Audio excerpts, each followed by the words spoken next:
مفتی صاحب، نماز جنازہ میں بعض اوقات دیکھا گیا ہے کہ جب سلام پھیرتے ہیں تو جیسے دائیں طرف سلام پھیرا تو دایاں ہاتھ چھوڑ دیا، بائیں طرف سلام پھیرا تو بائیں ہاتھ چھوڑ دیا۔ اس کا سب سے بہترین طریقہ کیا ہے؟ اور بعض اوقات لوگ دیکھتے ہیں دونوں طرف سلام پھیرنے کے بعد ہاتھ کھولتے ہیں۔ بسم اللہ الرحمن الرحیم، اللہم صلی وسلم وبارک علی سیدنا و مولانا محمد وعلی آلہ وصحبہ وبارک وسلم۔ بہت شکریہ حافظ صاحب۔ اور جہاں تک آپ کے سوال کا تعلق ہے کہ اصول یاد رکھیں کہ جب نماز جنازہ کے اندر جہاں پر کچھ پڑھنا مقصود ہو تو پھر ہاتھوں کو باندھے رکھا جائے، اور جہاں پر کچھ بھی پڑھنا مقصود نہیں ہے تو پھر ہاتھوں کو چھوڑ دیا جائے۔ جس طرح کہ نماز جنازہ کے اندر جو ضروری اور جنہیں کہتے ہیں ارکان یا لازم چیزیں ہیں وہ دو ہیں۔ ایک تو ہے قیام کرنا، یہ تو لازم ہے، اگر عذر ہے تو پھر بیٹھ کے نماز جنازہ ادا کی جا سکتی ہے، بغیر عذر شرعی بیٹھ کے نماز جنازہ ادا کرنا جائز نہیں ہے۔ قیام ہو گیا، اس کے بعد چاروں تکبیرات ہیں، یہ چاروں تکبیرات کا کہنا امام صاحب پر بھی اور جو اقتدا کرنے والے ہیں ان تمام کے اوپر تکبیرات کا کہنا یہ لازم ہے۔ مطلب جو مقتدی ہے وہ بھی تکبیرات کہے گا۔ ہمارے ہاں یہ بھی ایک چیز پائی جاتی مقتدی ہے، نہیں کہتے ہیں، امام صاحب بلند آواز سے پڑھ رہے ہوتے ہیں لیکن اقتدا کرنے والے عمومی طور پہ یہ سمجھتے ہیں، کیونکہ میں تو بہت ساری ایسی چیزوں کو جانتا ہوں جو پیچھے کھڑے ہوتے ہیں وہ بس یہ سمجھتے ہیں کہ امام صاحب نے کہہ دیا ہماری طرف سے بھی ہو گئی، تو چاروں تکبیرات کا کہنا لازم ہے۔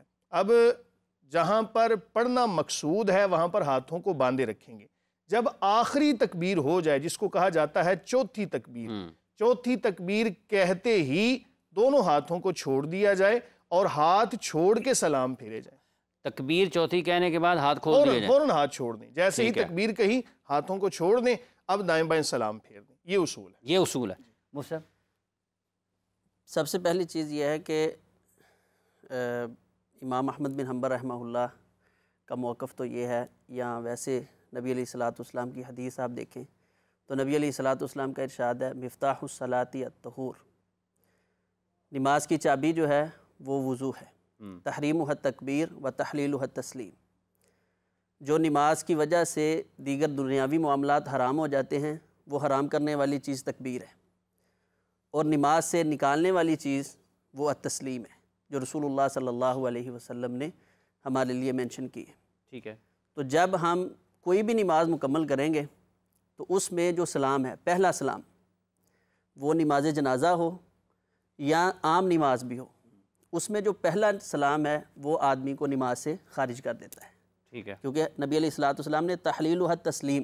ٹھیک ہے، باقی آگے اس میں فقہا کا کچھ اختلاف ہے کہ دوسرا سلام نماز جنازہ میں ہے یا نہیں ہے۔ امام احمد بن حنبل رحمہ اللہ اس کے قائل نہیں تھے، بلکہ وہ تو بڑی سخت، وہ کہتے تھے کہ جاہل آدمی کا یہ وتیرہ ہے۔ آپ نے دیکھا ہوگا سعودیہ میں، عرب میں، وہاں ایک سلام کے ساتھ ہی جنازہ ہوتا ہے۔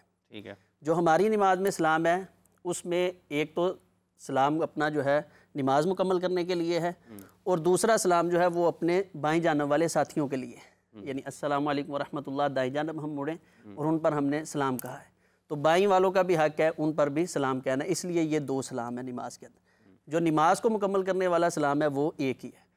تو جب نماز جنازہ ہے تو اس میں آپ نے ہاتھ باندھنے ہیں، تو پہلے سلام کے بعد آپ دونوں ہاتھ چھوڑ دیں یا دوسرا سلام پھیر کر، اس میں یعنی کوئی سختی والا معاملہ نہیں، لیکن بہتر یہ ہے کہ سلام کے بعد ہاتھ چھوڑے جائیں، سلام کے بعد ہاتھ چھوڑیں، سلام کے بعد، کیونکہ نبی علیہ الصلوۃ والسلام کا فرمان ہے تحلیلہ التسلیم، نماز سے نکلنا وہ یہ سلام نماز کے ساتھ جنازہ ہے، کے ہاتھ اوپر چھوڑ، بھی، نماز جنازہ کے اوپر نماز ہے نا، ہاں، تو نماز کے لیے آپ نے مطلق لفظ بولا ہے مفتاح الصلاۃ الطہور، ٹھیک ہے، نماز کا طریقہ یہ ہے۔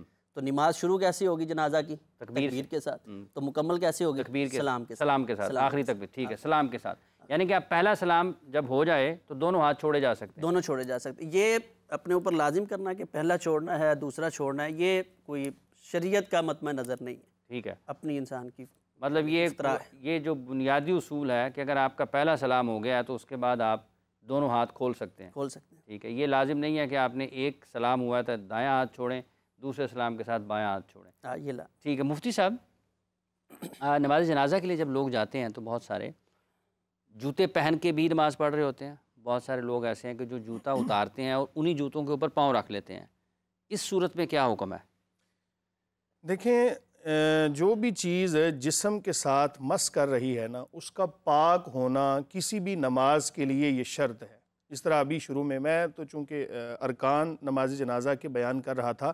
بہرحال جب تک پاکیزگی نہیں ہوگی تب تک تو کوئی بھی نماز پڑھنا جائز نہیں ہوگا، چاہے وہ نماز جنازہ ہے، چاہے وہ کوئی بھی کسی طرح کی نماز ہے. وہ بنیادی شرط ہے. جب تک وہ شرط ہی نہیں پائی گئی تب تک آگے کوئی بھی معاملہ آپ نہیں کر سکتے. ٹھیک ہے. اور ترمذی کی جو حدیث ہے نا کہ لا تقبل صلاۃ بغیر طہور ولا صدقۃ من غلول او کما قال، یہ پہلی حدیث ہے کہ نماز طہارت کے بغیر قابل قبول نہیں، اور حرام مال سے صدقہ قابل قبول نہیں ہے.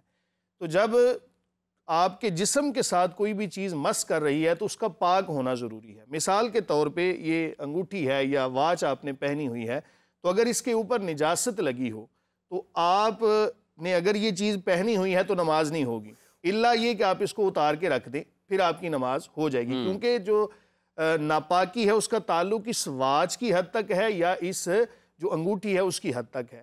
یہ صرف مثال دی مسئلہ سمجھانے کے لیے کہ اگر تو جوتے ہیں بالکل صاف ہیں، پاک ہیں، ان کے ساتھ کوئی بھی نجاست نہیں لگی ہوئی، تو پھر آپ انہی جوتوں کے ساتھ اگر نماز ادا کریں گے نماز جنازہ تو ادا ہو جائے گی. لیکن مصعب اگر انہی جوتوں کے ساتھ آپ بیت الخلاء بھی جاتے ہیں، میں وہی عرض کر رہا ہوں کہ اگر آپ کے جوتوں کے نیچے یا اوپر کی جانب کسی جگہ پر بھی نجاست لگی ہے تو پھر آپ کو بہرحال جوتوں کو اتارنا ہوگا. ہمارے ہاں یہ ہوتا ہے کہ دیکھتے ہیں یار پتہ نہیں نیچے وہ زمین سخت ہے تو بعض لوگ جوتے پہن کے ہی نماز ادا کر لیتے ہیں، تو اگر اس کے اوپر نجاست لگی ہوئی تو پھر تو نماز نہیں ہوگی. صاحب اگر جیسے کھلے میدانوں میں نماز جنازہ ہوتی ہے، مطلب میدان ہے، گراؤنڈ ہے، پاک ہے، پلے گراؤنڈ ہے، تو ٹھیک ہے، پھر آپ زمین پاک ہے نا. اگر یہ بھی اس کی زمین کی پاکی کے اوپر سوال نہیں اٹھے گا کہ یہ وہاں پر میں اصول آپ کو بتا دیتا ہوں کہ کسی کچی جگہ کے اوپر اگر کوئی نجاست گر جاتی ہے تو جب سورج کی روشنی پڑتی ہے تو وہ سورج کی روشنی جب اس کو خشک کر دے تو وہی اس کے لیے پاکیزگی ہوتی ہے. اس کو باقاعدہ دھونا نہیں پڑے گا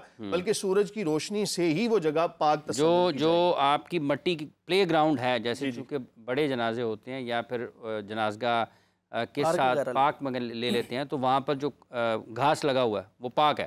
دیکھیں اب اس کے اوپر ظاہری نجاست اگر موجود نہیں ہے، اگر تو ظاہری نجاست پڑی ہوئی ہے اس کا مطلب نماز بھی پڑھ سکتے ہیں وہاں پہ. ظاہر ہے پڑھ سکتے ہیں. اگر تو اس کے اوپر ظاہری نجاست موجود ہے تو پھر تو اس نجاست کو دور کرنا ہوگا.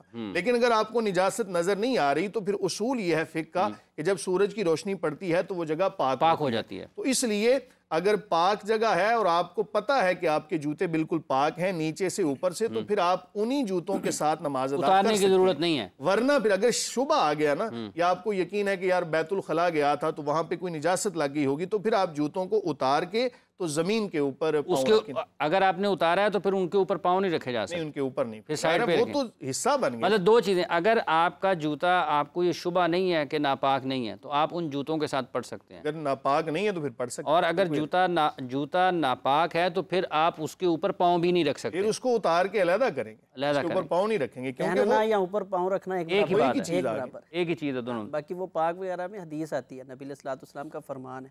آپ نے فرمایا وَجُعِلَتْ لِيَ الْأَرْضُ مَسْجِدًا وَطَهُورًا، اللہ نے میرے لیے ساری زمین کو جائے نماز بنایا ہے، بس ظاہری نجاست نہ ہوگی تو وہ زمین ہے اور پاک ہے. اچھا کہ نماز اس میں نا وہ جو مسجد نبوی شریف میں ایک بندے نے آ کے تو وہ نجاست والا معاملہ کیا، پیشاب کر دیا، تو رسول اللہ صلی اللہ علیہ وسلم دیکھیں نا اس حدیث میں بھی ہمارے لیے آگے کئی مسائل جو ہے اس کا استنباط ہوتا ہے.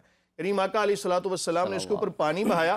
اب ظاہر ہے کچی جگہ تھی تو کچی جگہ کے اوپر پانی بہایا، اس کے بعد جب سورج کی دھوپ پڑی تو وہ جگہ پاک تصور کی. تو یہ اصول ہے.